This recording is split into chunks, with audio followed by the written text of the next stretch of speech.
स्वागत है। मैं हूं आपके साथ मीना। छत्तीसगढ़ में 2500 करोड़ से ज्यादा की जल आपूर्ति और निर्माण परियोजना अब विवादों में घिर गई है।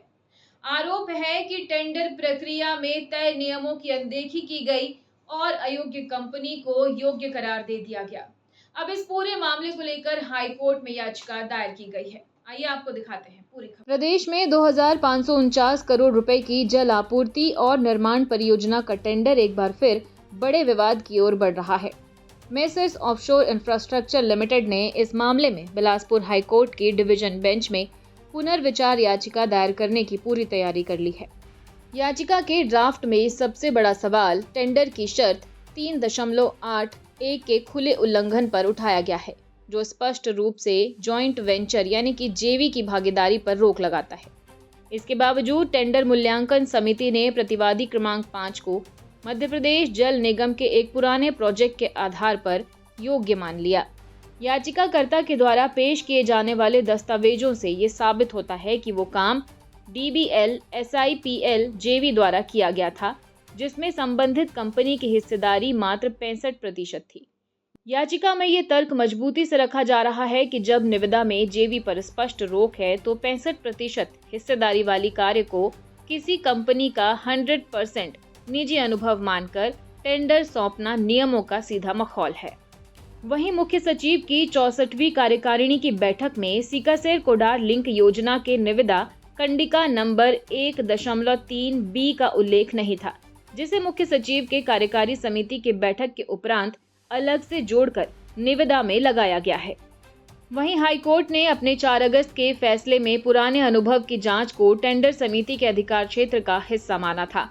इसके खिलाफ प्रस्तावित याचिका में ये तर्क तैयार किया गया है कि ये कोई जटिल इंजीनियरिंग या तकनीकी जांच का विषय नहीं है, बल्कि टेंडर दस्तावेजों में स्पष्ट रूप से लिखी गई शर्तों को पढ़ने और उनके पालन का सीधा मामला है।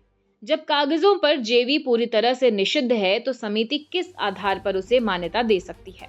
याचिका के माध्यम से अदालत से मांग की जाएगी कि इस पूरे प्रकरण की जांच मौजूदा समिति से छीनकर वरिष्ठ अधिकारियों की अध्यक्षता वाली एक स्वतंत्र जांच समिति को सौंपी जाए। याचिका में टेंडर की वित्तीय शर्तों के बीच भारी विसंगतियों को भी अदालत के सामने रखने की तैयारी है। क्लॉज 1.3A के तहत 1000 करोड़ से ज्यादा की वित्तीय क्षमता अनिवार्य की गई है, जबकि क्लॉज 1.3B में ये बेतुकी शर्त रखी गई है कि कंपनी का औसत सालाना टर्नओवर 5000 करोड़ रुपए से ज्यादा का होना चाहिए, जो कि पूरी परियोजना की मूल लागत से भी दोगुना है।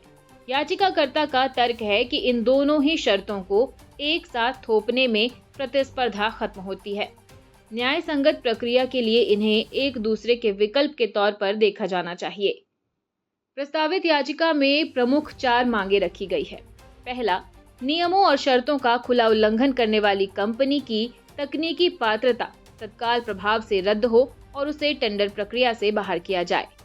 दूसरा, दस्तावेजों और मूल्यांकन प्रक्रिया की निष्पक्ष और पारदर्शी जांच के लिए एक उच्च स्तरीय और स्वतंत्र समिति का गठन किया जाए। तीसरा, निविदा में जेवी को रोकने का मूल उद्देश्य यही था कि 30 महीने के निर्माण कार्य और 5 साल के मेंटेनेंस के लिए एक ही कंपनी पूरी तरह से जवाबदेह रहे। जेवी अनुभव वाले को काम सौंपने से जवाबदेही की ये पूरी प्रक्रिया ही ध्वस्त हो जाती है।